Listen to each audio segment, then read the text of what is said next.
प्रिय विद्यार्थियों, हम आप लोगों का हिंदी की ऑनलाइन क्लास में स्वागत करते हैं। माता सरस्वती जी को प्रणाम करते हुए हम अपने अध्ययन को आगे बढ़ाते हैं। क्लास 12th की आरोह नामक पुस्तक के गद्य भाग में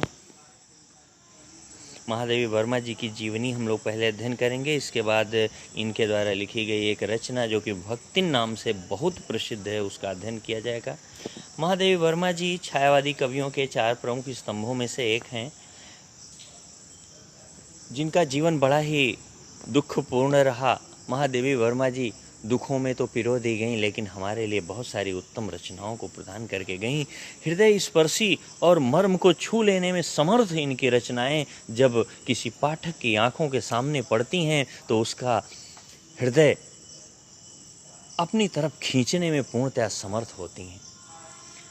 इनका जन्म 1907 ईस्वी में फर्रुखाबाद में हुआ, जो कि उत्तर प्रदेश के अंतर्गत है। इनकी रचनाएं दीपशिखा, यामा, काव्य संग्रह के रूप में, श्रृंखला की कड़ियाँ, आपदा, संकल्पिता, भारतीय संस्कृति के स्वर जो कि निबंध संग्रह के रूप में हैं, अतीत के चलचित्र, स्मृति की रेखाएं, पथ के साथी, मेरा परिवार, ये रचनाएं संस्मरण अथवा रेखा चित्र के रूप में हैं। प्रमुख पुरस्कार इनको ज्ञानपीठ पुरस्कार दिया गया यामा नामक संग्रह के लिए 1983 ईस्वी में। उत्तर प्रदेश हिंदी संस्थान का भारत भारती पुरस्कार इनको प्रदान किया गया।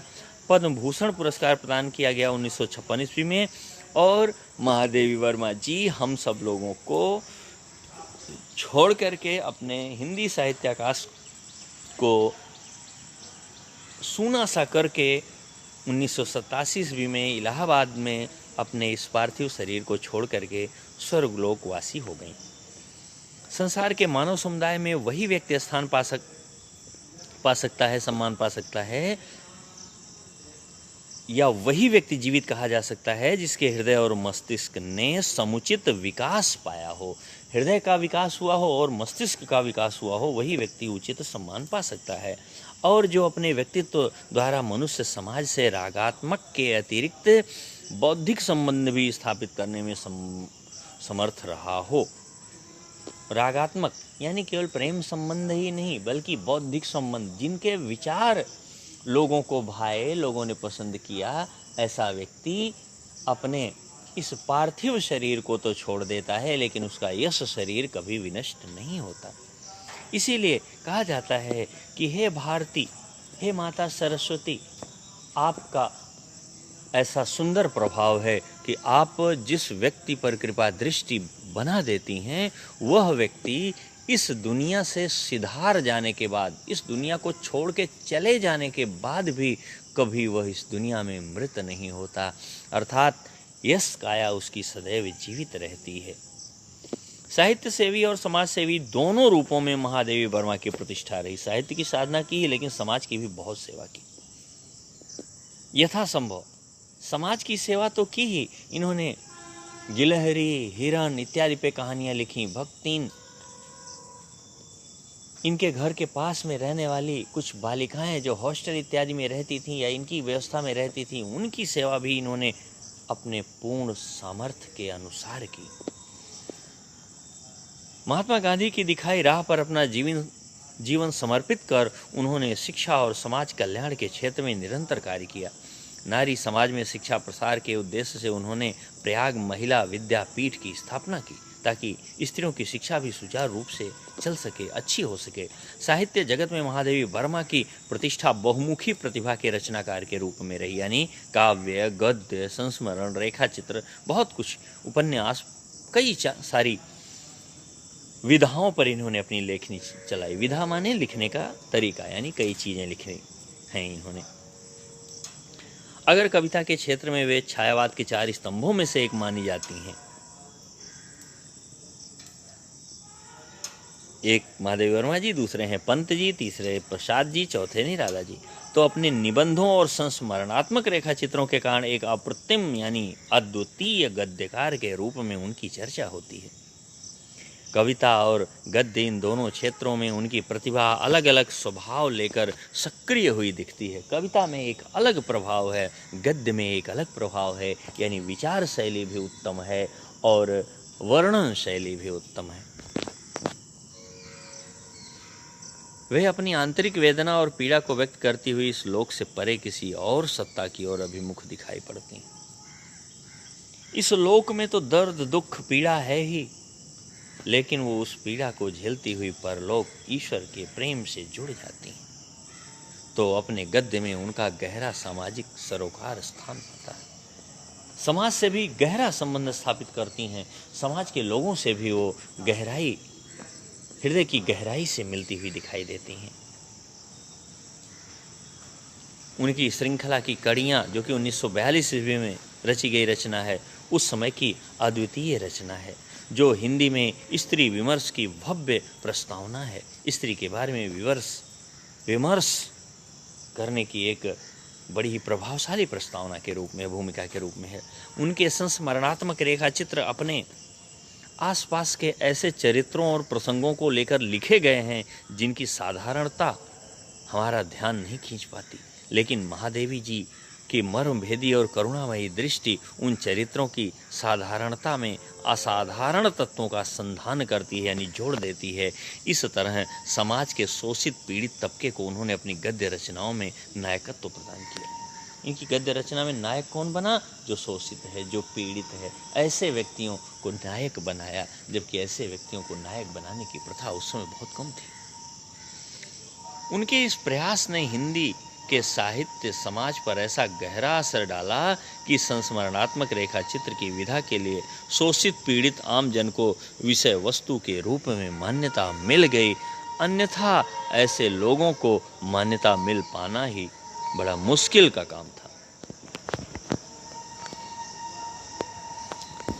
अब आइए हम उनकी उस रचना के बारे में चर्चा कर लेते हैं, जिस रचना को आपको क्लास 12 के आरोह के प्रथम अध्याय के रूप में पढ़ना है। भक्तिन महादेवी जी का प्रमुख संस्मरणात्मक रेखा चित्र है, यानी जीवन की यादें जिससे ज़्यादा जुड़ी हों, ऐसी कोई रचना जब रची जाती है, ऐसी कोई घटना रचना में जब लिखी जाती है तो संस्मरण कहलाता है। और संस्मरणात्मक रेखा चित्र है ये कहानी। रेखा चित्र माने ऐसी यादें जिनके वर्णन करने में पढ़ने वाला व्यक्ति बिल्कुल उसके सामने वह व्यक्तित्व उपस्थित हो जाए, ऐसे प्रबंध रचना को, ऐसी रचना को संस्मरण कहते हैं।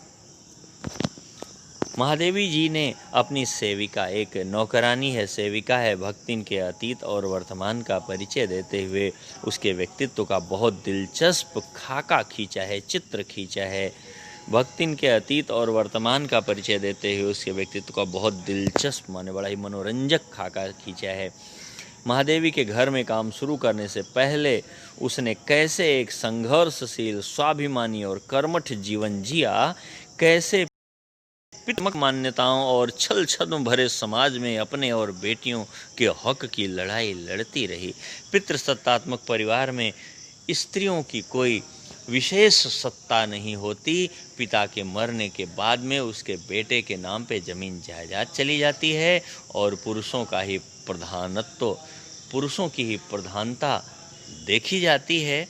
और छल छद्म से भरा हुआ समाज है। ये कहने का मतलब है कि यदि किसी के पुत्र इत्यादि न हो तो उसकी जायदाद को लेकर के उसकी पुत्रियों में जायदाद न जाने पाए, उसके भाई इत्यादि द्वारा जो छल कपट व्यवहार किया जाता है, उसकी रचना, उसके बारे में भी रचना महादेवी वर्मा ने किया। किस हद तक लोग गिर सकते हैं दूसरे की संपत्ति को फोकट में हथियाने के लिए, ये सारी बातें यहाँ पे लिखी हुई हैं। किस तरह से प्रभावशाली व्यक्ति न्याय करने आए हुए व्यक्तियों का न्याय खरीद लेता है, उनका न्याय अपने पक्ष में करवा लेता है, इन चीज़ों की भी चर्चा महादेवी वर्मा ने किया हुआ है।